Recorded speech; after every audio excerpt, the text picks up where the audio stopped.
शांति। आज 12 मार्च 2022 दिन शनिवार की साकार मुरली। आइए अब सुनते हैं मीठे बाप दादा के मधुर महावाक्यों को। मीठे बच्चे, बेहद के बाप से सदा सुख का वर्षा लेना है तो जो भी खामियां हैं उन्हें निकाल दो। पढ़ाई अच्छी रीति पढ़ो और पढ़ाओ। प्रश्न: बाप समान सर्विस के निमित्त बनने के लिए कौन सा मुख्य गुण चाहिए? उत्तर: सहनशीलता का। देह के ऊपर टू मच मोह नहीं रखना है। योग बल से काम लेना है। जब योग बल से सब बीमारियां खत्म होंगी तब बाप समान सर्विस के निमित्त बन सकेंगे। प्रश्न: कौन सा महापाप होने से बुद्धि का ताला बंद हो जाता है? उत्तर: यदि बाप का बनकर बाप की निंदा कराते हैं, आज्ञाकारी वफादार बनने के बजाय किसी भी भूत के वशीभूत होकर डिस सर्विस करते हैं, कालापन नहीं छोड़ते, तो इस महापाप से बुद्धि को ताला लग जाता है। गीत: कौन आया मेरे मन के द्वारे। ओम शांति। भगवानुवाच: बच्चे जान चुके हैं कि निराकार जो पतित पावन ज्ञान का सागर है, वह बैठ आत्माओं को पढ़ाते हैं। शास्त्र आदि पढ़ना यह सब है भक्ति मार्ग। सतयुग त्रेता में कोई पढ़ते नहीं। द्वापर से लेकर मनुष्य यह पढ़ते रहते हैं। मनुष्यों ने ही शास्त्र बनाए हैं, भगवान ने नहीं बनाए हैं। न कोई व्यास भगवान है, व्यास तो मनुष्य था। निराकार परम पिता परमात्मा को सभी याद करते हैं। भूल सिर्फ यह की है जो गीता का भगवान श्री कृष्ण को समझ लिया है। बाप समझाते हैं, ज्ञान का सागर मैं हूं, ना कि श्री कृष्ण। इस बेहद के दुनिया की हिस्ट्री ज्योग्राफी आदि से अंत तक बाप ही जानते हैं कि कैसे यह आत्माएं आती है। मूल वतन, सूक्ष्म वतन और यह है स्थूल वतन। यह चक्र कैसे फिरता रहता है, यह नॉलेज सिवाय मुझ निराकार बीज रूप ज्ञान सागर के और कोई सुना नहीं सकता। फिर जब भक्ति मार्ग शुरू होता है तो भक्त ही बैठ यह शास्त्र आदि बनाते हैं। यह शास्त्र तो फिर भी बनने हैं, ऐसे नहीं कि यह बनना बंद हो जाएंगे। भारत का असल आदि सनातन धर्म है ही देवी देवता। सतयुग आदि में देवी देवताओं का राज्य था। भारतवासी अपने धर्म को भूल गए हैं। जो पावन थे अब वह पतित बन गए हैं। इसलिए भगवान कहते हैं, मैं आकर तुमको पतित मनुष्य से पावन देवता बनाता हूं। तुम भी जानते हो देवता बनने के लिए हम पढ़ रहे हैं। मनुष्य से देवता बाप के सिवाय कोई बना नहीं सकता, क्योंकि यहाँ तो सब पतित भ्रष्टाचारी हैं। वह फिर पावन श्रेष्ठाचारी कैसे बनाएंगे? यह पतित आसुरी दुनिया रावण राज्य है। राजाई तो है नहीं, गायब भी जाता है राम राज्य रावण राज्य। भगवान आकर राम राज्य की स्थापना करते हैं। कहते भी हैं, हे भगवान गीता का ज्ञान फिर से आकर सुनाओ। कृष्ण तो नहीं सुनाएंगे। अब तुम बच्चे समझते हो कि हमको कोई मनुष्य नहीं पढ़ाते हैं। मनुष्य की आत्माएं सब पढ़ती हैं। पढ़ाने वाला निराकार भगवान है। क्या बनाते हैं? मनुष्य से देवता। यह है एम ऑब्जेक्ट। स्कूल में एम ऑब्जेक्ट के सिवाय कोई क्या पढ़ सकेंगे? तुम बच्चों की बुद्धि में है कि हम फिर से मनुष्य से देवता बनने आए हैं। पढ़ाने वाले को भी पूरा जानना चाहिए। उनका नाम है शिव। शारीरिक नाम तो है नहीं, और पढ़ाने वाली होती हैं आत्माएं, जो अपने अपने शरीर द्वारा पढ़ाती हैं। हर एक को अपना शरीर है। यह एक ही परम पिता परमात्मा है जो कहते हैं मुझे अपना शरीर नहीं है, मैं इनका आधार लेता हूँ। इनकी आत्मा भी पढ़ती है, जो पहले नंबर में देवता बनती है। जो न्यू मैन था वही पुराना हो गया है।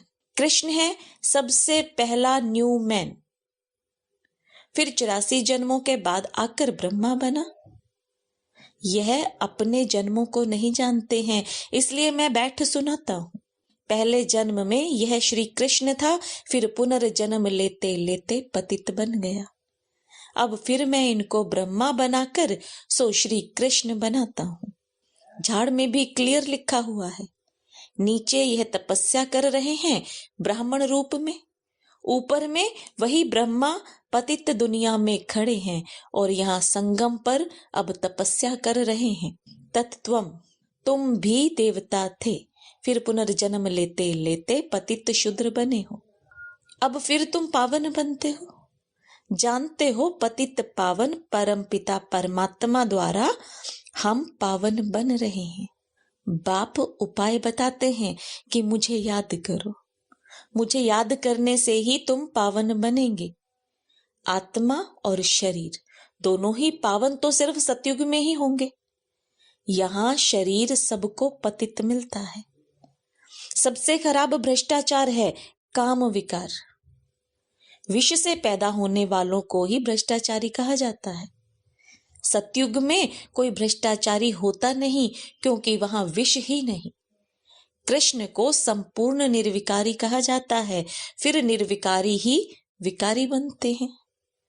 सतयुग त्रेता में विकार होता ही नहीं, इसलिए बाप कहते हैं इन 5 भूतों पर विजय पानी है। बाप ही विकारी दुनिया को निर्विकारी बनाते हैं। कई है जिनको धारणा बिल्कुल होती ही नहीं है। क्रोध का भूत, लोभ का भूत, मोह का भूत एकदम काला कर देता है। सबसे गंदा है काम विकार। वह भी तब आता है जब देह अभिमान आता है। बाप कहते हैं अपने को आत्मा समझो। आत्मा में ही संस्कार रहते हैं ज्ञान के। अभी आत्मा के ज्ञान के संस्कार बिल्कुल ही खत्म हो गए हैं। बाबा कहते हैं मुझे याद करो। मनुष्य तो साकार को ही याद करते हैं, भक्ति में हिरे हुए हैं। गुरु गोसाई व कोई देवता को याद करेंगे। बद्रीनाथ अमरनाथ पर जाएंगे तो पत्थर की बैठ पूजा करेंगे। शिव के मंदिर में भी जाते हैं, परंतु यह किसी को पता नहीं कि यह बाप है। इसको कहा जाता है अंधश्रद्धा। कोई जानते ही नहीं कि बाप कब आया, कैसे आया। अब तुम बच्चों को सब कुछ समझाया जाता है, परंतु तुम्हारे में भी कोई थोड़े हैं जो अच्छे सयाने वफादार फरमान बरदार बच्चे हैं, जिनमें भूतों का प्रवेश नहीं है। भूतों की प्रवेशता वाले बड़ा तंग करते हैं, बहुत डिस सर्विस करते हैं तो पद भी नीचे मिल पड़ता है। पुण्य आत्मा बनने के बदले और ही पाप आत्मा बन पड़ते हैं। एक तो देह अभिमान है, दूसरा फिर और विकार भी आ जाते हैं। लोभ का भूत आ जाता है। दिल होती रहेगी यह रबड़ी मलाई खाएं, यह शुरू से चलता आया है। अभी तो अवस्था परिपक्व बनाना है। लोभ का भूत भी पद भ्रष्ट कर देता है। आधा कल्प इन भूतों ने हैरान किया है, जो कहते हैं हम पुण्य आत्मा बनते हैं और बनाते हैं। वह खुद ही पाप आत्मा बन पड़ते हैं और दूसरों को भी बनाने लग जाते हैं, नाम बदनाम कर देते हैं।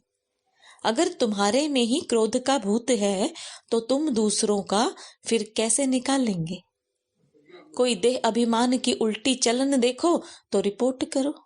धर्मराज के पास तो रजिस्टर रहता है, फिर सजा भोगने के समय तुमको सब साक्षात्कार कराएंगे कि तुमने इन भूतों के वश बहुतों को तंग किया है। कई बच्चे क्रोध की अग्नि में जल मरते हैं, आत्मा बिल्कुल काली बन जाती है। डिस सर्विस करते तो बाबा बुद्धि का ताला बंद कर देते हैं, उनसे फिर कोई सर्विस हो ना सके। अंत में बाबा सब साक्षात्कार कराएंगे, फिर बहुत परेशान होंगे। इसलिए बच्चे ऐसा कोई काम नहीं करना चाहिए। बाबा कह देते हैं अगर उल्टी चलन चलते हैं तो रिपोर्ट करो। बाबा समझ जाते हैं देह अभिमान के कारण यह दास दासी जाकर बनेंगे, प्रजा में भी कम पद पाएंगे। बाबा तुम बच्चों को ज्ञान श्रृंगार कराते हैं फिर भी सुधरते नहीं। इस समय ही परमपिता परमात्मा आकर ज्ञान का श्रृंगार कराए सतयुग के महाराजा महारानी बनाते हैं। इसमें सहनशीलता बड़ी अच्छी चाहिए। देह के ऊपर टू मच मोह नहीं होना चाहिए। योग बल से काम लेना है। बाबा भी बूढ़ा है परंतु योग में खड़ा है। खांसी आदि होती है फिर भी सर्विस पर रहते हैं। बुद्धि की कितनी सर्विस करनी होती है। इतने बच्चों को संभालना, मेहमानों के लिए प्रबंध करना कितना बोझ रहता है। ख्यालात भी चलती हैं। अगर कोई बच्चे की बदचलन होगी तो नाम बदनाम कराएंगे। कहेंगे यह ऐसे ब्रह्मा कुमार कुमारी हैं तो नाम ब्रह्मा का हुआ ना। इसलिए कहा जाता है गुरु का निंदक है सतगुरु के लिए। इन कलयुगी गुरुओं ने फिर अपने लिए बता दिया है, इसलिए मनुष्य उनसे डरते हैं कि कहाँ गुरु जी श्राप ना दे दे में। यहाँ कोई ऐसी बात नहीं। अपनी चलन से अपने ऊपर बद्दुआ करते हैं। बच्चों को अपने भविष्य का ख्याल रखना चाहिए। अब पुरुषार्थ नहीं किया तो कल्प कल्पांतर यही हाल होगा। बाप कितना अच्छी रीति समझाते हैं, फिर भी कई हैं जो कालापन छोड़ते ही नहीं, फिर टूट पड़ते हैं अथवा मरकर जहन्नुम में गिर जाते हैं, पढ़ाई छोड़ देते हैं। कोई तो बच्चे अच्छे चलते हैं, कोई तो ईश्वरीय जन्म लेकर 8-10 वर्ष के बाद भी मर पड़ते हैं अथवा फारख्ती दे देते हैं। लौकिक बाप भी सपूत बच्चों को देख खुश होते हैं, फिर भी नंबरवार तो है ना। कोई कोई सेंटर्स पर भी तंग करते हैं, बड़े कांटे बन जाते हैं। घर के बनकर फिर निंदा कराते हैं तो महान पाप आत्मा बन जाते हैं। इसलिए बाबा समझाते रहते हैं तो यहाँ तुम आए हो बेहद के बाप से सुख का वर्षा लेने, तो खामियां सब निकालनी चाहिए। स्कूल में पास होने वाले स्टूडेंट शर्त रखते हैं कि हम 80 मार्क्स से पास होंगे, 90 मार्क्स से पास होंगे। फिर जब पास होते हैं तो खुशी में 1-2 को तारे करते हैं। यह है बेहद की पढ़ाई। सूर्यवंशी बनेंगे या चंद्रवंशी वह भी मालूम पड़ जाता है। चंद्रवंशी राजा रानी जब बनते हैं तो उनके आगे सूर्यवंशी जैसे सेकंड नंबर में हो जाते हैं। राम सीता का जब राज्य चलता है तो लक्ष्मी नारायण छोटे हो जाते हैं। सूर्यवंशी नाम ही खत्म हो जाता है। यह नॉलेज बड़ी रमणीक है। धारणा अच्छी उनको होगी जो श्रीमत पर चलेंगे, वही फिर ऊंच पद पा सकेंगे। शिव बाबा का भक्ति मार्ग में भी पाठ है और ज्ञान मार्ग में भी पाठ है।